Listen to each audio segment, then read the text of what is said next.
The Biden White House continues its sort of subtle trolling of the MAGA right and conspiracy theorists obsessed with Taylor Swift and the Kansas City Chiefs as the new socio-political flashpoint. They moved on, I guess, at least for now, from bathroom litter boxes for kids, and they've moved on to how there is a grand conspiracy between Biden and Swift and Travis Kelce to quote, promote vaccines, endorse Biden, all to the detriment, I guess, of Donald Trump in November of 2024. White House Press Secretary Karine Jean-Pierre yesterday during a press briefing continuing this. And just as a reminder for context, in the immediate aftermath of the Kansas City Chiefs winning on Sunday, the White House and Joe Biden's Twitter account, X account, put out the Dark Brandon Biden laser eyes image, saying something along the lines of just the way we drew it up, suggesting and playing into this idea that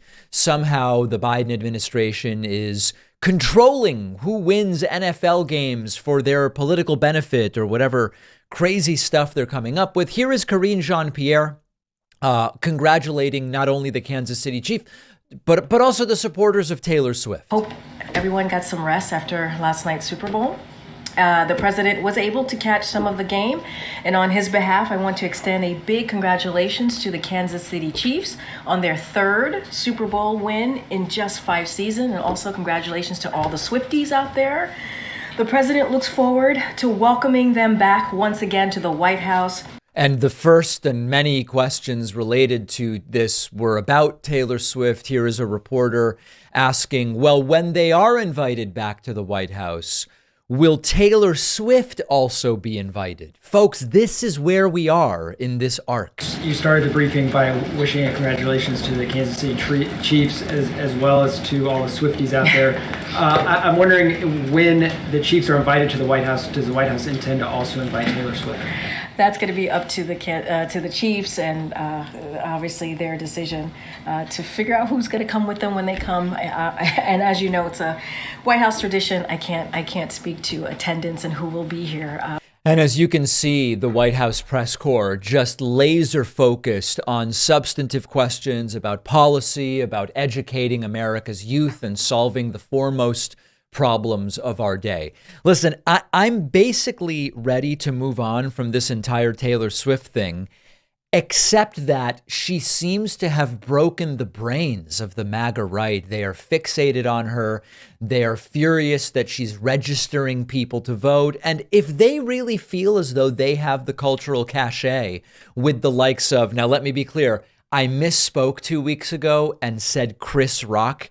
Chris Rock is not a Trump supporter. I misspoke. I had a cognitive glitch. I meant Kid Rock. They can go up against Taylor Swift with the likes of Kid Rock, Ted Nugent, what's the right pronunciation? And whoever else they have. I don't even know who it is at this point, but certainly it's something that, John Voight. They have John Voight as well. Let's move on. She's registering people to vote. If we actually wanted to do what was best for the country, we would be all cheering this rather than only those of us on the left. More people voting is a good thing. More young people voting is a good thing. This is what we should be encouraging. Tucker Carlson, in a bizarre moment, coming back from the Putin humiliation during his 2-hour interview with Putin in Russia. Whoa, that clip started a little early.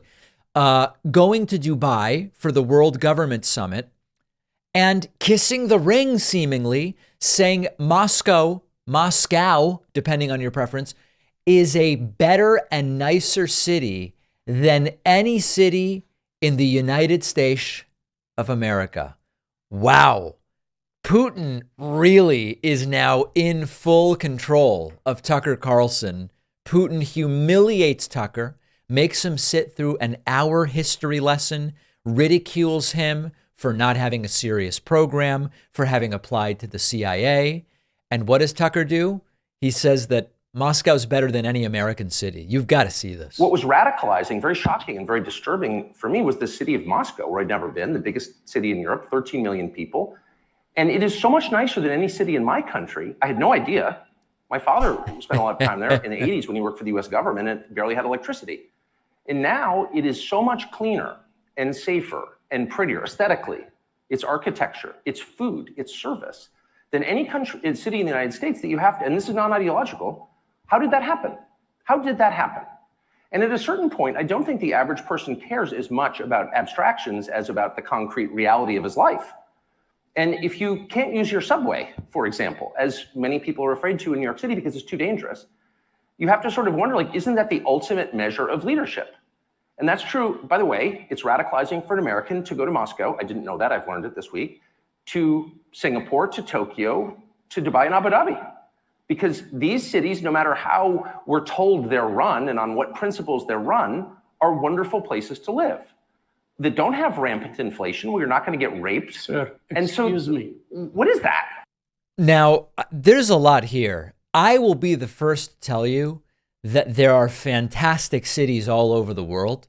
The American-centric view that the vast majority of the non-US world is relegated to some dark ages where there's barely plumbing and electricity and you can't get good medical care, that should be debunked. Obviously, completely untrue. World-class cities all over the world. It is also true that Tokyo and Singapore and Moscow, I mean, all of these places have great things. But it's laughable the degree to which Tucker, I don't know if knowingly or as a useful idiot, plays into the Putin narrative, which is, hey, even Americans come here and say Moscow's better than any city that they've got. Now, Moscow is a great city. It is not untrue that it has fantastic things. And also, the average income in Russia is $14,000 and the standard of living is much lower than in the United States. And the idea that, hey, you know, we've got democracy here in the United States and our cities suck, and Russia has this authoritarian strongman and it's just so great. It's a better city than anywhere in the US. And also, when Tucker mentions the nicest city in Europe or whatever, that's also playing into a political controversy. And what I mean by that is certainly Moscow is geographically in Europe, and I would argue it is politically in Europe. But this is also part of Putin's desire to see Russian culture and Moscow as a cosmopolitan center as equivalent to London or Paris or whatever. And we can debate whether it is or it is not. I think it falls a little bit short of that. But Tucker just hand feeds Putin everything that he wants. So I am not here to allege that Tucker is a Russian puppet or anything along those lines. It's just been fascinating to watch that for a while now, since the Russian invasion of Ukraine, Tucker has played very coy with the entire thing and kind of ignoring the basics that Russia has illegally invaded Ukraine and is trying to steal it. That's a basic element of this that Tucker isn't super interested in reminding you about. Goes to Moscow, interviews Putin for 2 hours. Putin plays him like a yo-yo. Tucker comes away saying it was a fascinating interview, when the reality is it was barely even a journalistic endeavor. I would argue it wasn't even a journalistic endeavor. And then he leaves and says, Moscow's the best city I've seen. It's so much better than anything that we have in the United States. He's certainly doing all the things that if you were Putin and you said, who can we get from the United States media elite to just do exactly what we would want them to do? Well, it seems like they got Tucker, and Tucker is doing all of those things. So I don't know if it's all beyond Tucker to even realize the role he's being put in. I don't really know what to make of it. And far be it for me to say that Tucker is in the pocket of Putin. I don't think that it's sort of like the RT thing. The people that were hired by RT were hired because they already knew the things that they were going to say. The entire selection of Tucker, now we see beyond any doubt whatsoever, was very strategic and specific, and Tucker's doing everything they want him to do. Let me know your thoughts. Let me know in a comment. Let me know in an email, info@davidpakman.com. We'll take a very quick break and be right back. Don't forget that the best way to support the David Pakman Show is by becoming a member, which gives you access to the daily bonus show, the regular show with no commercials. You also get access to our entire archive of every episode dating back a really long time and plenty of other awesome membership perks. Go to joinpacman.com, joinpacman.com. All right, let me start with a warning. If you do not want to see the worst of the United States of America, if you don't want to hear from the people who endanger the very continuation of American democracy, then you should turn to something else right now. Our correspondent Luke Beasley, who, by the way, is getting really good at this, went to the Donald Trump rally in Conway, South Carolina over the weekend. This may be some of Luke's best stuff. It gets dangerous during these interviews. He spoke to Trump supporters. We are going to go through these one by one. There's just a handful of clips. Really prepare yourself to be terrified about what may be in America's future. Here's the first interviewee, Luke speaking to a woman at the Trump rally in South Carolina. Would you rather 4 years of dictator Trump or 4 years of democratically elected Joe Biden? Dictator Trump. There it is. Dictator Trump. These people are dangerous. These people are dangerous. They need to be treated as such. And that's a lie. You're a liar.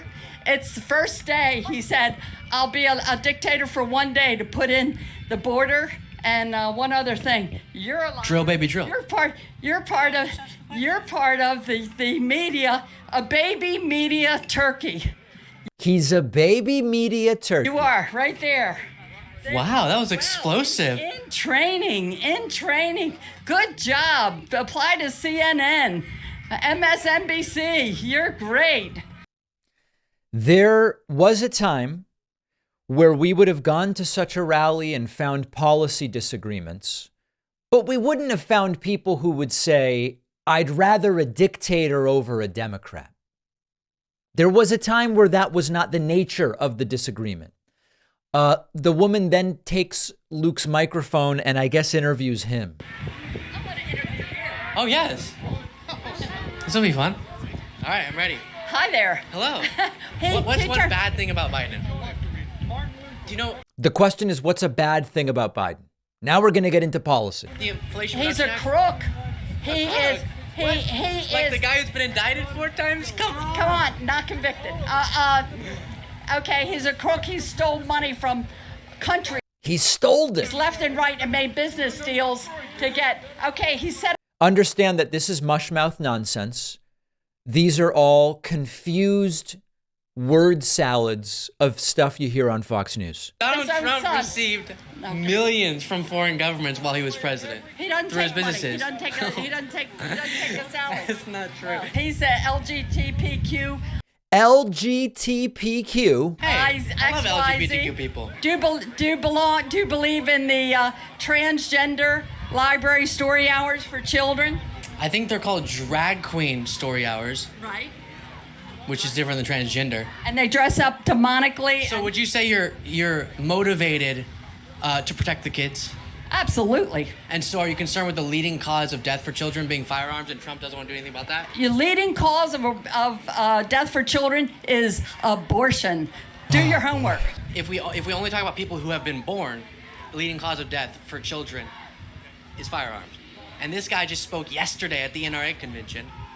We could do common sense gun reforms that could protect lives, save those beautiful children you're talking about.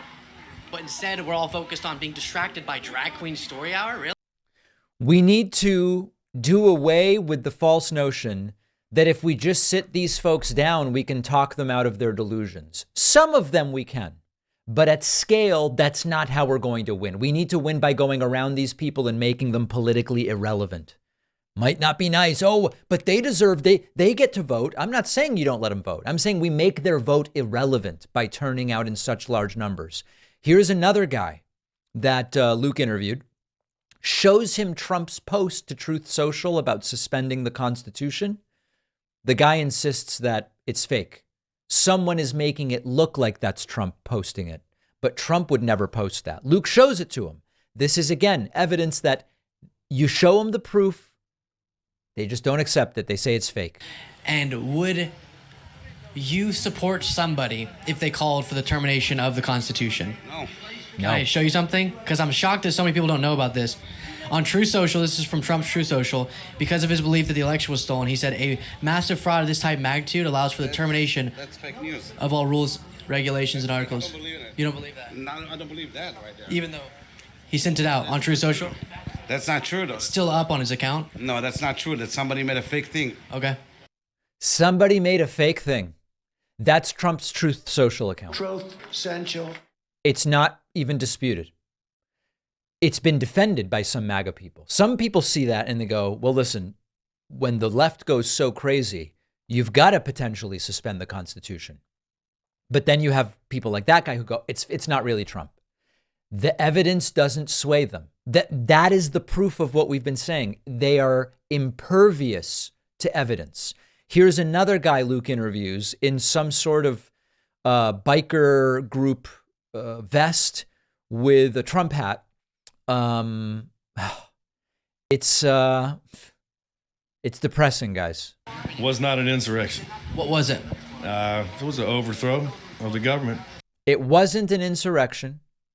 It was an overthrow of the government. Now, I dare you to try to parse the syntax in the next 45 seconds of video. I dare you to figure out what this guy is saying. I know English is my second language, so maybe that's why I can't do it. But maybe you can help me. What is this guy talking about? In my opinion, By Trump supporters? absolutely not. Who was overthrowing the government?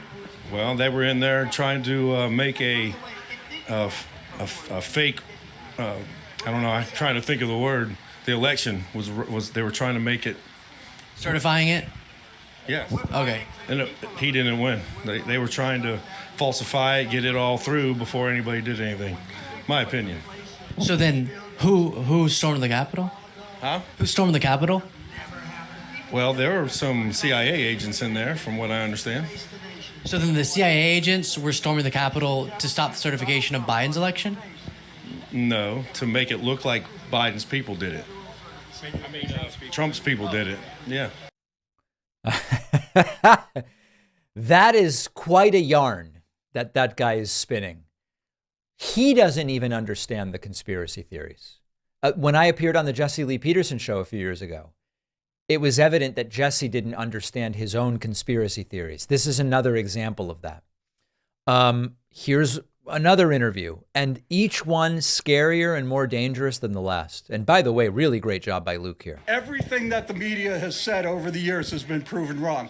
Every time somebody starts a legal case against Donald Trump, eventually they lose. Donald Trump repeats that. Oh, At every sir. You tell me something that $83.3 million And you think that's he's gonna going to have to stand for pay what, to a E. minute? Jean Carroll. No, wait a minute. Also, no, you wait a minute. Think about this. Listen, So- why are you supporting a civilly liable rapist? By the way, congratulations to Luke for adopting civilly liable rapist. I don't claim to have come up with it, and I'm not saying he got it from me, but I love that he is now using that term with Trump supporters. because you're a moron for even saying that. You truly are. You That's have an IQ below quite 70 literally at this the point. facts. That a judge said. A jury found him No, liable a for judge- sexual abuse. No, a judge said he is guilty, and we're going to go ahead and move to the. Are you? It's going to be overturned. Trust Sir. me. Trust me. Save this. Sir. When it's overturned, you all look back and go, "I should have been more aware. I shouldn't have believed the bullshit narrative." Good All luck right. to you guys. Have a good one. You know, all the pedophiles up at DC, they all need to go to Gitmo. The guy's back, by the way. Does Trump's close relationship with Epstein bother you at all? Trump and Epstein, here's the deal. Trump has had his picture taken with everybody. The only relationship they had was Trump got his picture taken with Epstein. Trump has been photobombed. He said, "Oh, Epstein likes him young." Well, yeah, that's, the whole thing. He's a great friend of mine. Like, No, he's not. No. The whole COVID thing was a scam. It's funny when they say it's a scam, like who scammed who? And Luke does a good job of getting this guy on the record on this, and it goes nowhere. Ivermectin. Most By of the way, ivermectin. us started taking ivermectin immediately. I hope not. Yeah, absolutely. It was proven to be not effective for It COVID. is the dumbest thing that I ever heard in my life. Ever? What? Dumbest thing I ever heard in my life. Well, we gotta focus in on this then. If it's the dumbest, so What was COVID then, if it was fake? COVID was a bioweapon. They actually used HIV and they stitched it into a coronavirus. Stitched it, like cross-stitching. What? Like, what's the goal there? Reason for the HIV, well, the whole thing was to lock down the country. For the leftards to try to take over the country. Leftards? Yes, the leftards. So why can't you guys just accept that COVID was fake, but a real bioweapon, stitched from HIV, crocheted even, you could say, in order for the leftards to take over the country to do what? We don't know. I don't know. I don't know why they would, in order to achieve what? All right, here's the last one, and it's so depressing that we're going to have to move on from this. Because we need to save this country that's getting thrown away. What is making it thrown away? Democrats. Doing what? Everything they're doing. The Inflation Reduction Act, lowering prescription drug costs? Nah, take care. Nah, take care. The guy just bailing out when it realized he wasn't going to steamroll Luke. So simultaneously, a fantastic job by Luke Beasley. And you can find his channel at davidpakman.com/Luke. And the worst of the worst of the worst of America. And I want to be super tactical with this stuff. When I see this, I say to myself, how do we win elections despite these people? And the way is not to spend hours trying to convince them. Many of these folks are delusional in the clinical sense. The way to do it is maybe by showing this stuff to people who say, I might stay home. You say, really? If you stay home, this guy, right? Pick whichever one of those people you like. This guy's vote, he now has more of an influence over how the country is run than you do. You feel good about that? I certainly would not. And so when I see these videos, I get extremely motivated to vote. Scary stuff. These people are dangerous. Very nice job by Luke. I love a good conspiracy that evaporates in thin air. Despite herself, Fox News host Maria Bartiromo continues to just make evident that they don't have any evidence that Joe Biden committed any crimes. Here is yet another example of this. She being Maria Bartiromo, interviewed on Fox News yesterday, Republican Congresswoman Lisa McClain. Once again, Maria asking the logical questions about the Biden crimes. If Biden was peddling influence and accepting money in exchange for policy, what policy changes did Joe Biden make as a result of getting paid? And Lisa McClain says, well, we don't quite have any examples yet. Here, and can you identify policy changes that Joe Biden made as a result of taking in money? Nope. Well, I expect to hear the truth. Number one, whatever that may be, I hope they come in and tell the truth. I do think Tony Bobulinski has some additional evidence that he's holding on to. Just remember, Tony Bobulinski was the so-called explosive blockbuster whistleblower who had nothing. And so now they're assuming he must have really explosive stuff he hasn't told us yet. What I am concerned about, and the dots that I'd like to see connected, is President Biden is soft on American energy, right? He is so... Remember that domestic oil production was higher than ever under Joe Biden. And he's soft on American energy? Negative on American energy. But he's very positive on China's energy, right? Yeah. He talks about the clean... China's. Okay. They have no evidence. Question was, what are the policy changes? And she goes, well, I'd like to see the following dots connected. Maybe the following dots aren't connectable because you've made it up. Here's one more clip of Lisa McClain, unable to actually put forward any factual basis for this. My hope, and this is my hope personally, is that we find enough evidence for the members of Congress to actually impeach this president. At the very least. Remember, this is her hope. It's not what she believes the evidence will show. She just hopes.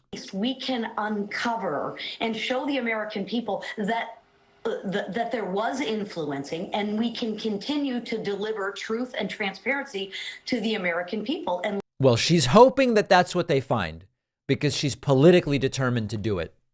But that doesn't mean that that's what they're going to find. And every day that passes without a shred of evidence, I am more convinced that the evidence probably doesn't exist. Joe Biden is not perfect.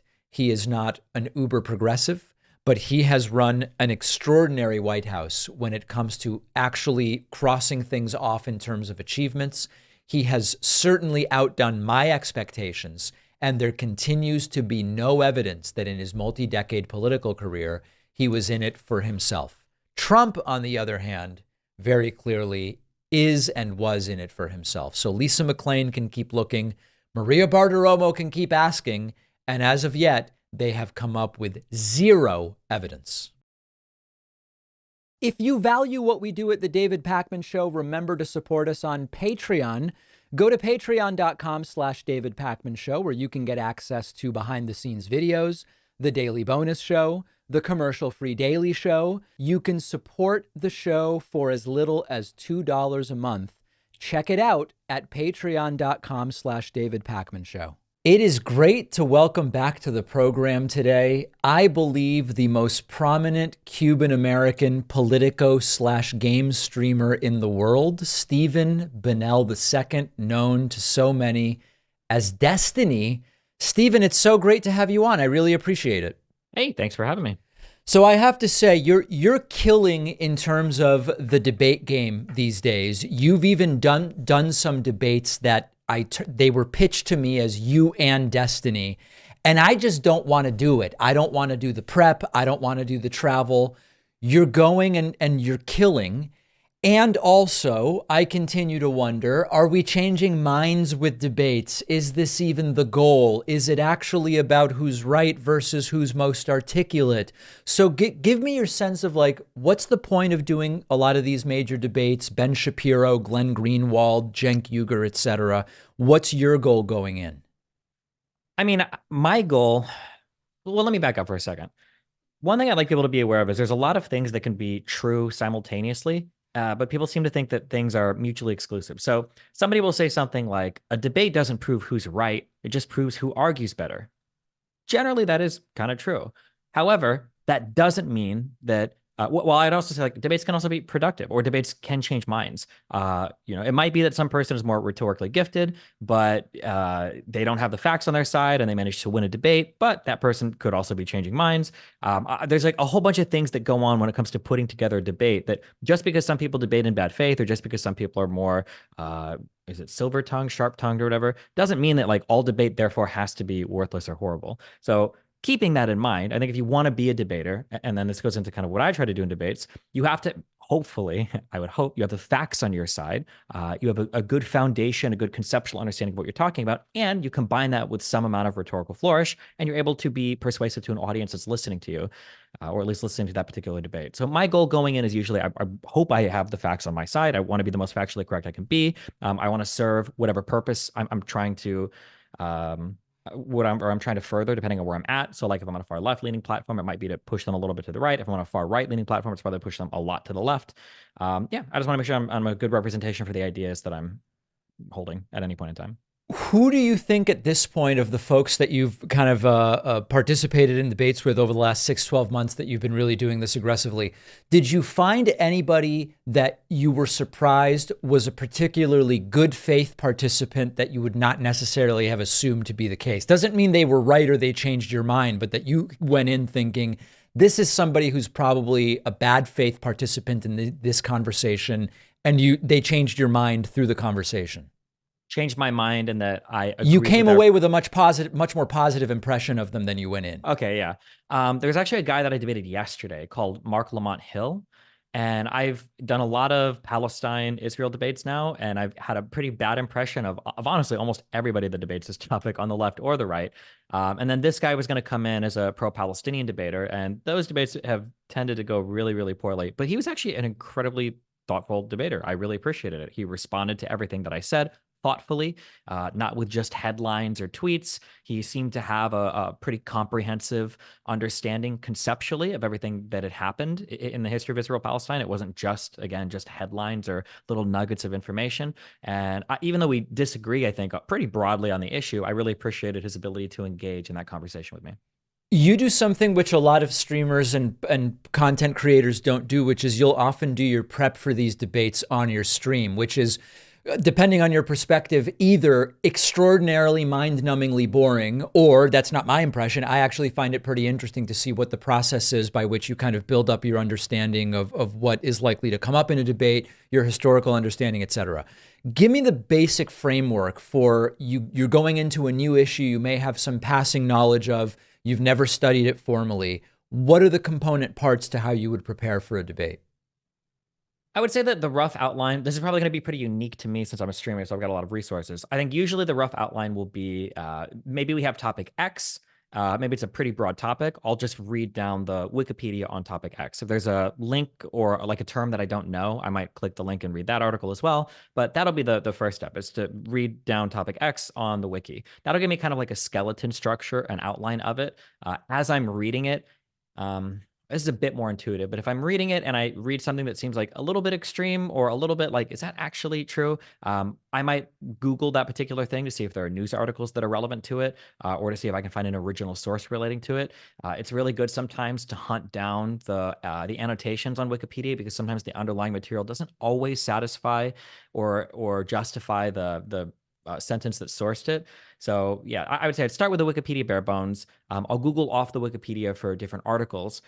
Depending on how much depth I want to go in, I might pick up a book and either do passages, or for Israel Palestine, it's been reading an entire book. But it's going to depend on the type of topic and what type of like the subject matter for that particular topic. So for instance, I remember at one point in time when I was debating like race realism and IQ, part of my prep for that, there's like an 11-hour lecture series by, I think, Robert Sapolsky on evolutionary biology. So we watched that on stream and like took notes and kind of went over it. But I don't know if I would take like an 11-hour lecture if I was debating like is Hamas using human shields, or is the IDF committing genocide. I don't know if there'd be like an 11-hour lecture series for that. There'd probably be a lot more news articles. There'd be a lot more reading of websites about international law, and there might be certain figures on either Twitter or certain writers for certain outlets that I know are renowned for their international law takes, that I might read their stuff instead.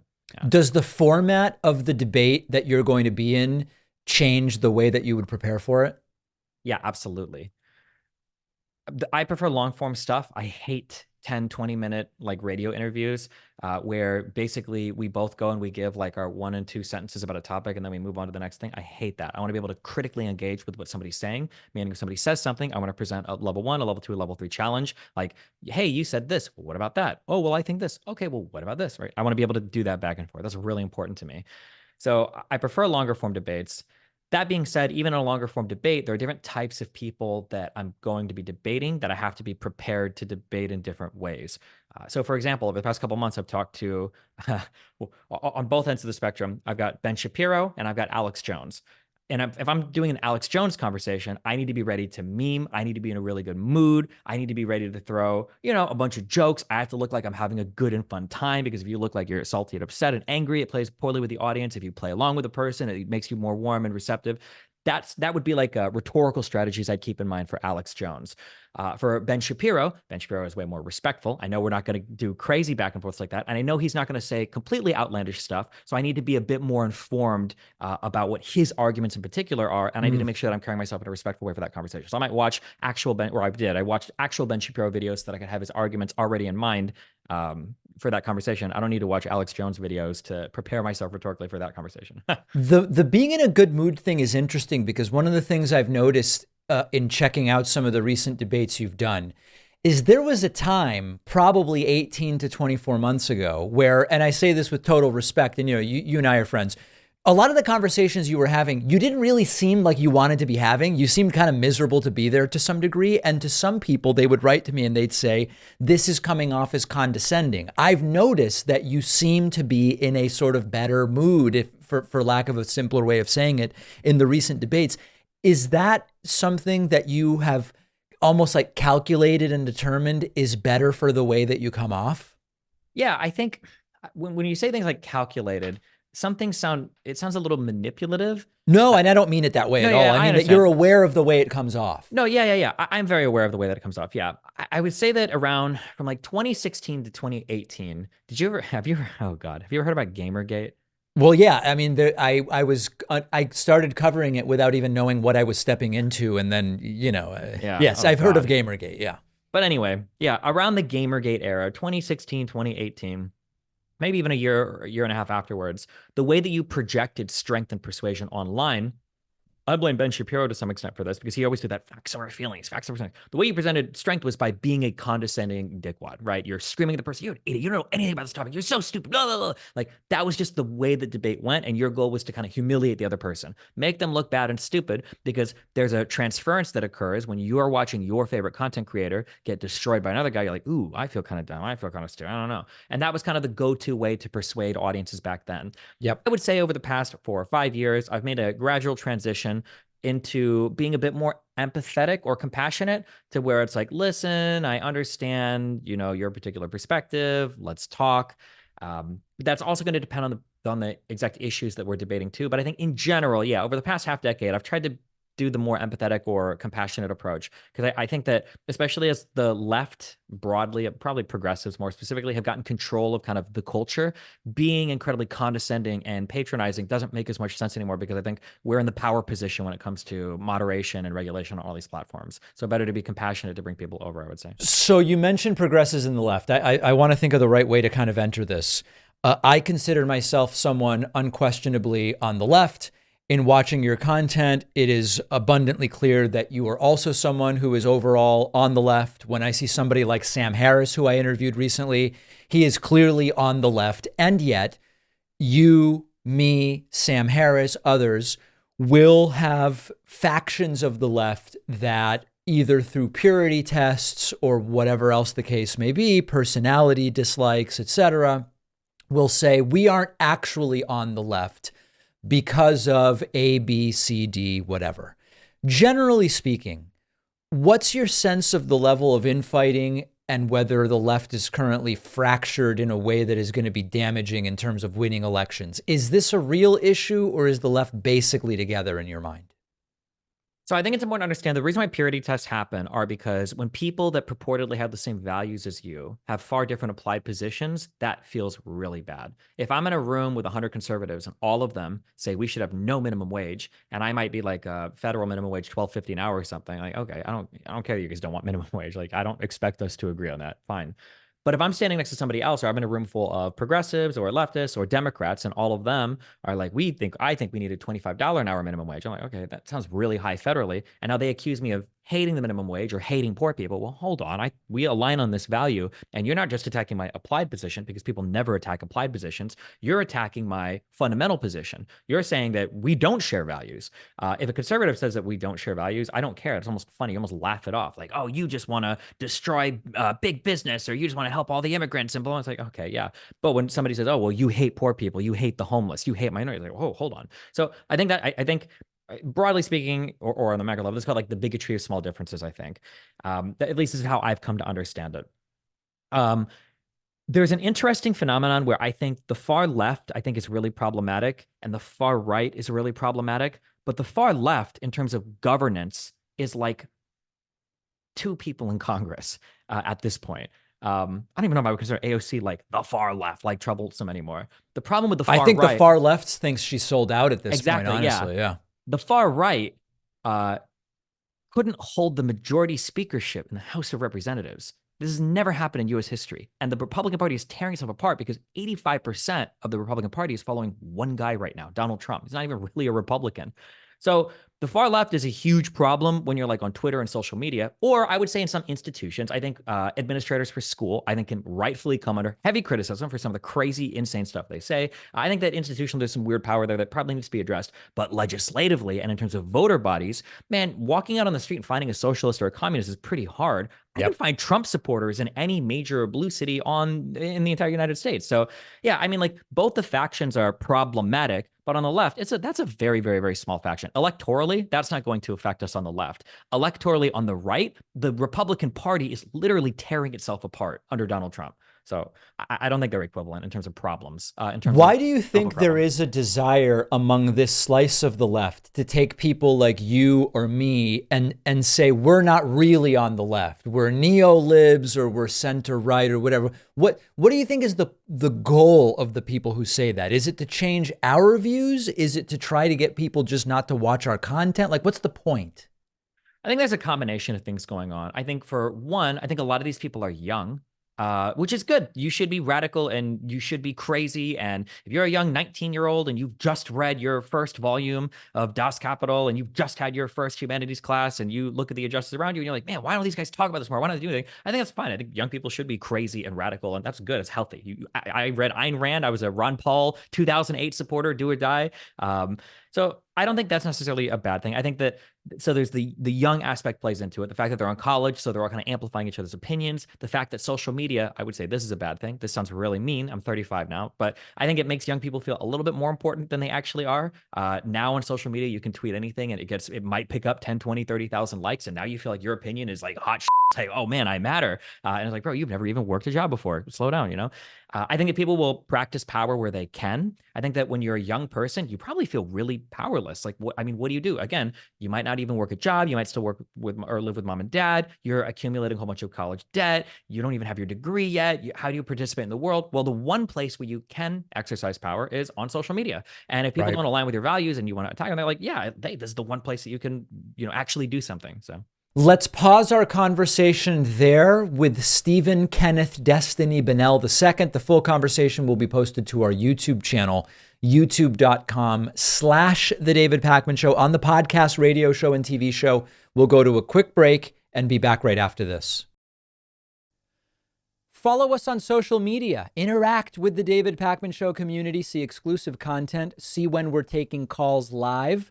And stay up to date on other big show announcements. We post daily. Find us on Reddit, Twitter, Instagram, Facebook, Discord, and TikTok. All right, failed former President Donald Trump once again forgetting who is the current president, then trying to laugh it all off as he's doing these cognitive gaffes on purpose. And corporate media continues to barely mention it, although it is getting a little bit more attention than it once was. Let's take a look at a couple of clips. Here is Trump the other night in Conway, South Carolina, once again forgetting who is the current president. I did. And then I hear that they like Obama better. They should like Obama better. You know why? Because he didn't ask for anything. We were like the stupid country of the world, and we're not going to be the stupid country of the world any longer. We're not going to be. Got bad under this guy. So he now wants to send them $50-60 billion. I have to say one thing. So Trump just acting casually like Barack Obama is still president of the United States. And then he is also suggesting that Obama might secretly be Muslim. How many times have we heard this now? From Trump, never mind anybody else. How many times have we heard this? And then, of course, Trump continuing to insist all of these gaffes are on purpose. Or by, sometimes I'll interchange. I'll say by Barack Hussein Obama. Barack Hussein. Boo Muslim, boo Hussein. But every time I say that, the fake news, oh, that's a lot of fake news back there. The fake news.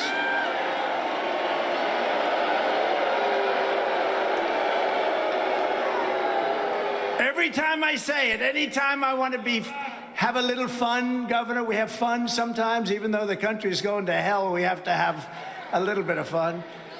But every time I interchange Barack Hussein Obama, remember Rush Limbaugh? He'd go, Barack Hussein Obama. I wonder what he was getting at.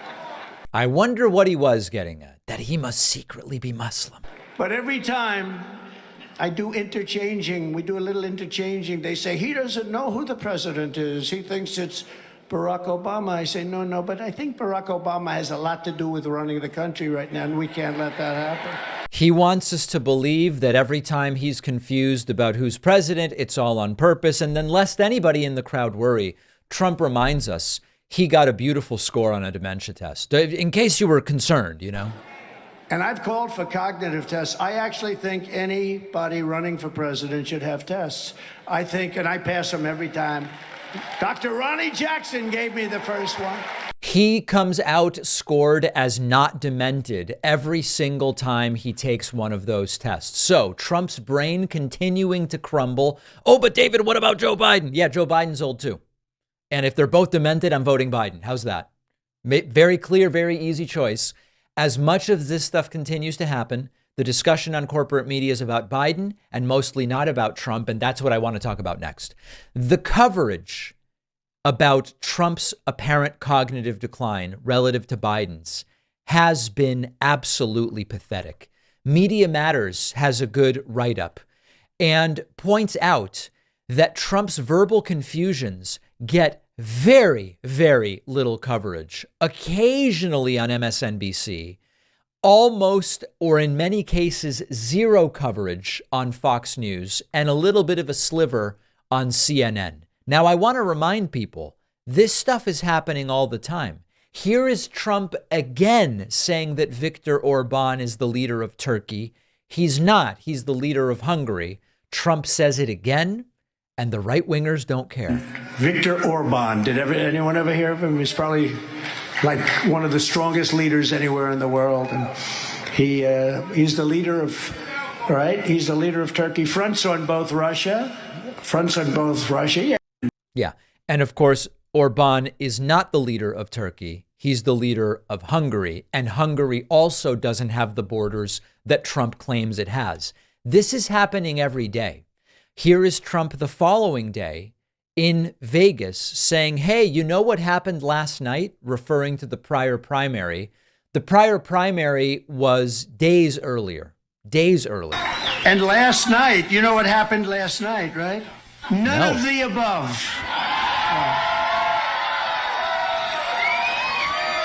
So I'd like to congratulate none of the above.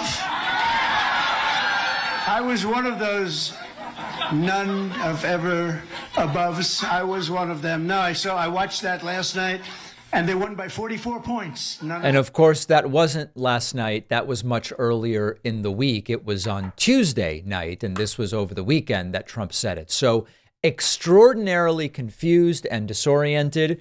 Corporate media barely willing to cover it. They'll hop all over Biden.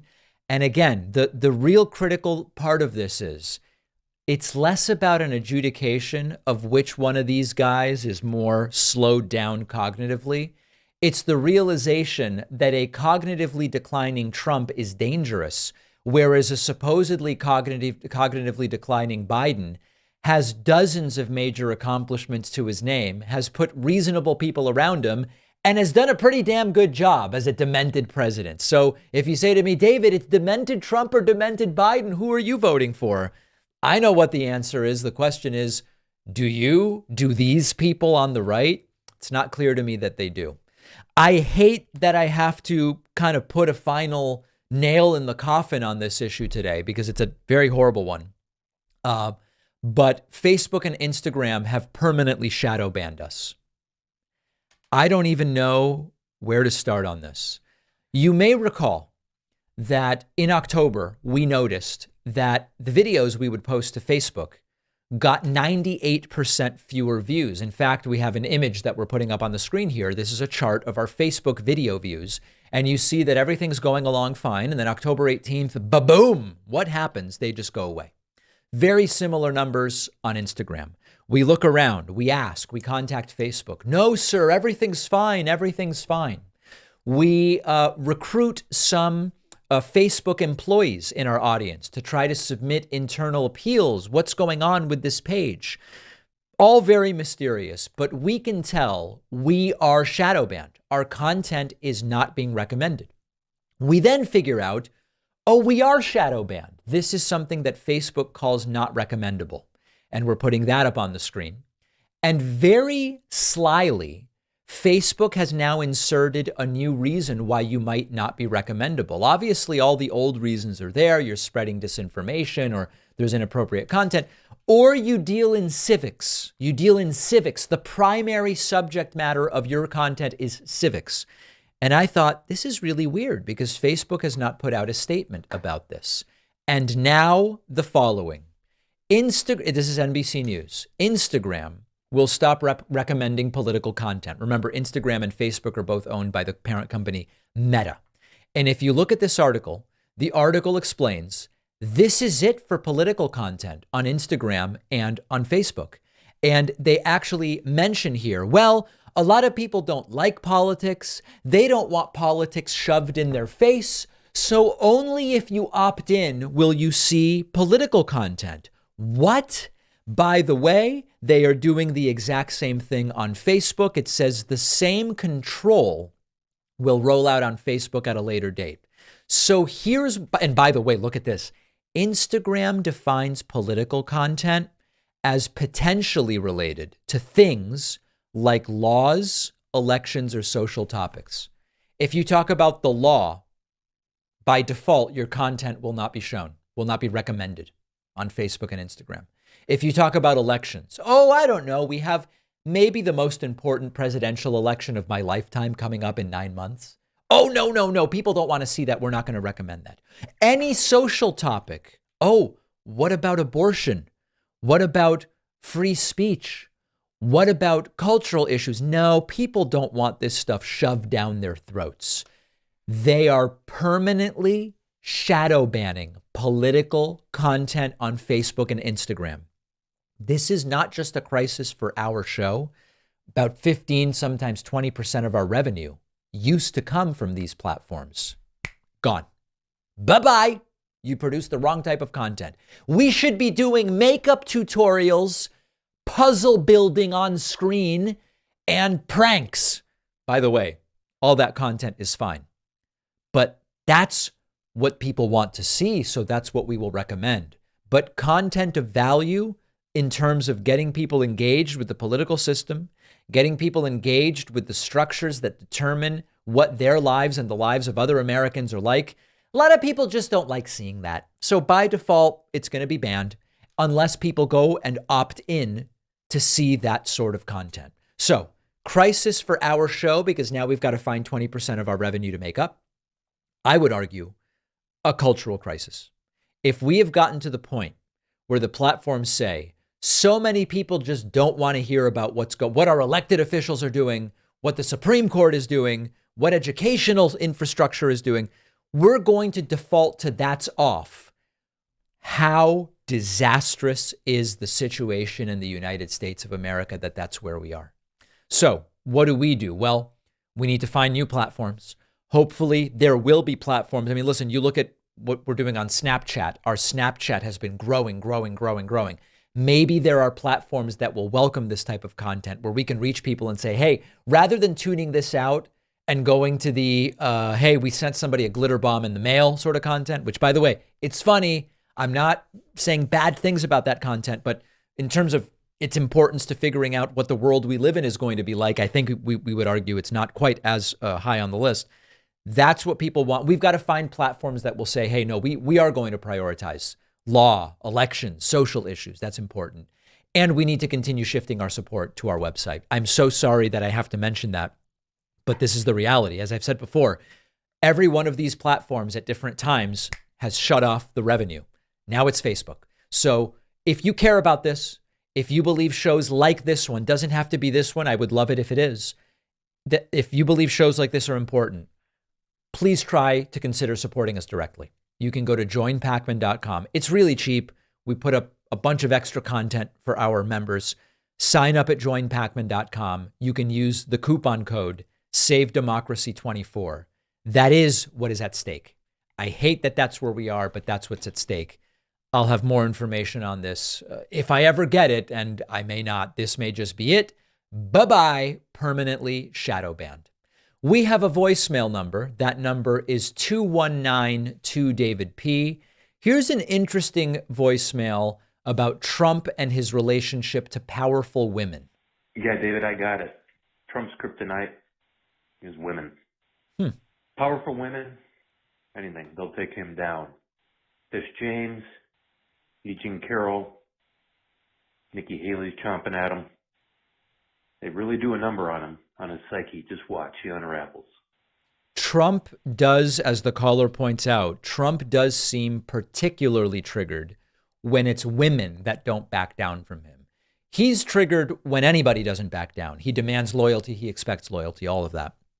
But the caller is right. that it seems extra triggering when it's a woman. When it was briefly Megyn Kelly, it's Nikki Haley now, Nancy Pelosi, whoever it is. I think the caller is absolutely right. On the bonus show today, House Republicans have requested transcripts of the now explosive interview between Joe Biden and special counsel Robert Hur. They want to see what exactly did he say about not remembering. We will discuss. The senator defending Vladimir Putin, Tommy Tuberville, has sparked some serious backlash, as he should. We'll tell you what he said. And Bobby Kennedy Jr. is apologizing to his family for a Super Bowl ad that included them, saying that wasn't my ad, it was a PAC that did it. Yet he had the ad stickied on his own Twitter page. If you're sorry about the ad and he didn't produce the ad and you don't like that your family was featured, then why did you sticky it to your Twitter page? All of those topics and more on today's bonus show. You know where to sign up. It's joinpacman.com.